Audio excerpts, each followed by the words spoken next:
L'autre exemple qu'on a, c'est celui d'Al-Harr. Al-Harr ben Yazid al-Riyahi. Beaucoup de gens ne le savent pas. Mais Al-Harr, qui bien sûr a été l'un des compagnons de l'imam Hussein et mort en martyr à Karbala, Al-Harr était l'un des commandants de l'armée de Yazid.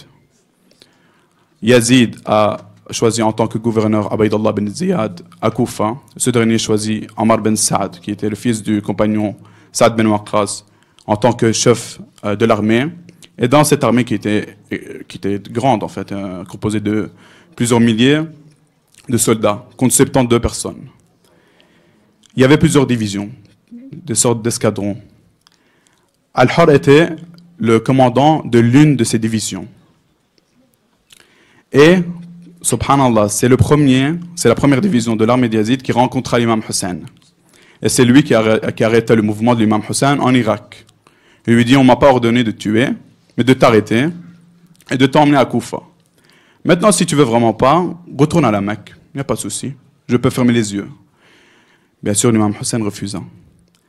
Mais l'ironie du sort, c'était que c'est Al-Harr qui a arrêté l'imam Hussein et le mouvement de l'imam Hussein en Irak.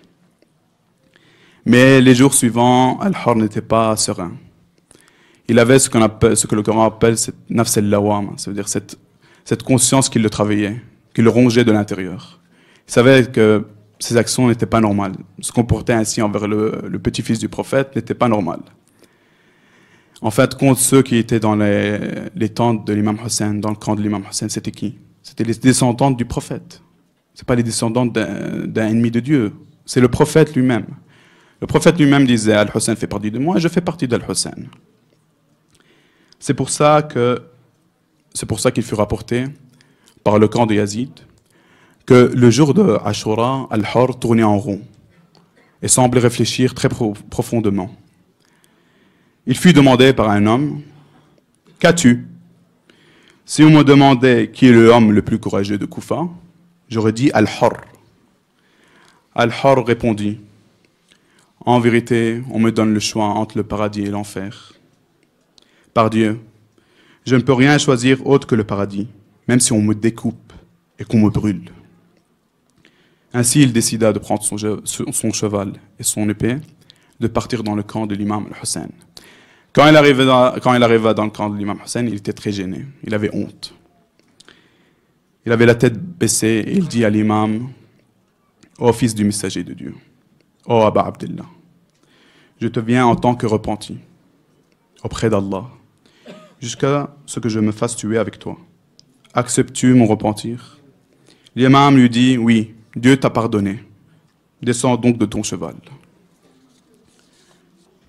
Il s'est entretenu avec l'imam al-Hussein, alayhi salam, et à la fin de cet entretien, Al-Harr dit à l'imam al-Hussein, « Je suis le premier à être sorti contre toi. Permets-moi donc maintenant d'être le premier à mourir pour toi. Peut-être que le jour du jugement, je pourrai serrer la main du messager de Dieu, de ton grand-père. » Al-Harr s'en alla vers le camp de Yazid. Et les combattit avec beaucoup de courage. Mais ils l'encerclèrent et le tuèrent. Son corps fut ramené à l'imam al-Hussein. L'imam Hussein pleura Al-Harr, essuya le visage d'Al-Harr qui était mélangé avec de la terre et du sang. Il dit, « Par Dieu, tu es libre comme ta mère t'appela. » Pour ceux qui ne savent pas, Al-Harr signifie en arabe le libre. « Par Dieu, tu es libre comme ta mère t'appela. Tu es libre dans ce monde et heureux dans l'au-delà. » Al-Harr, c'est l'exemple parfait du bon repentir. Aujourd'hui, on voit malheureusement beaucoup de gens, comme l'imam Hussein dit, les gens sont les esclaves de ce bas monde, et la religion est un jeu entre eux, dans leur bouche. Et la religion est un jeu dans leur bouche. On voit beaucoup de gens aujourd'hui qui n'ont pas beaucoup de considération pour le repentir. Alors, on entend des paroles comme je vais commencer à prier après-demain, je vais commencer à porter le voile après le Hajj.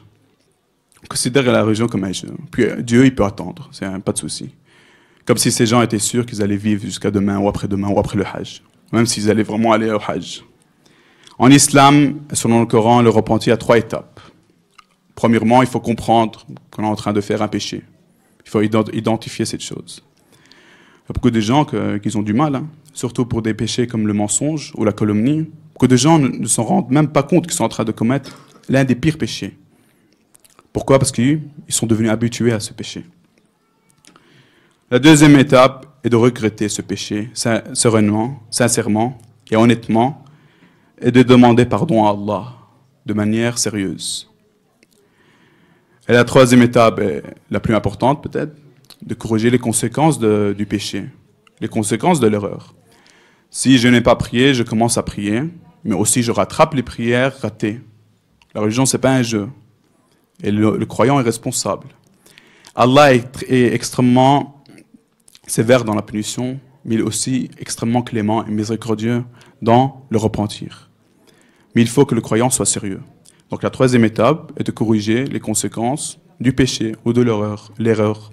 Par exemple, si j'ai volé, plusieurs fois j'ai parlé de voler dans ces majales, je ne parle pas forcément du vol direct, le vol du portefeuille, mais même celui qui est responsable dans une association, dans une entreprise.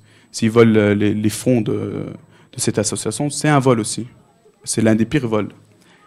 Si j'ai volé quelque chose, je me répands auprès d'Allah et je corrige cette erreur. Je remets l'argent.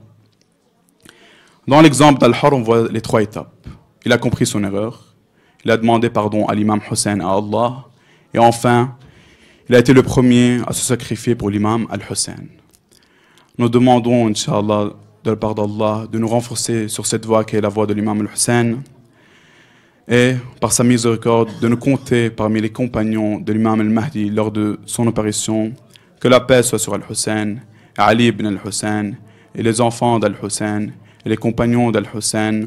وصل اللهم على محمد وآل بيته الطيبين الطاهرين اللهم صل على محمد وآل محمد